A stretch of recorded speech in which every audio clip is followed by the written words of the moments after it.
gis ngeen américains yi yëpp seen police nelawuñu kenn nelawul nee nañ ko Ousmane Sonko amul jàmm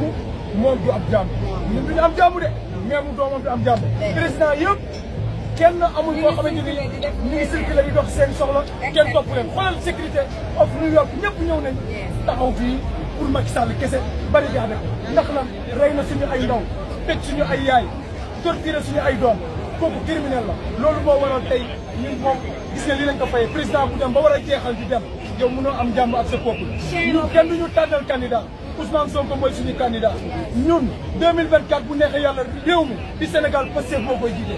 réew xoolal fii ni mu ñuulee ñi ñëpp ay ndaw lañu ndawee réew ma ñëw fii ndax Macky Sall muy ree suñuy ndaw loolu dafay jeex dama ne ñun ndaw ñi nañ jël suñu responsabilité na continuer Sénégal Ousmane Sonko na fa mu nekk xeex moo ko fay génne mais du ay tàngarma du ay intervention keneen ndax ñun ñoo ko dugal li ko dal yëpp Sénégal moo ko teg kon ñun Ousmane Sonko dañu gën a gore amul give up xeex bi day continuer amul benn ginnaaw amul ragal ñu mooy ci télévision yi débat yi ñu diabolisé buñ mënta wanee lii mooy information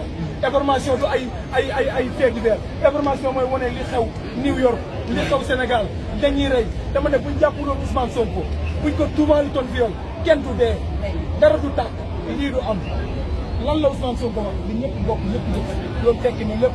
insisté fii amul benn policier buy sànni grenade lacrymogène fii amul décret de préfet amul décret de préfet fii amul fii amul trouble à l'ordre public fii nii dëkku démocratie la fii loolu américain you guys do great job our country our police they kill us you guys see that right we have all guys thank you America God bless America because you nice guys you love the guys but thank you so much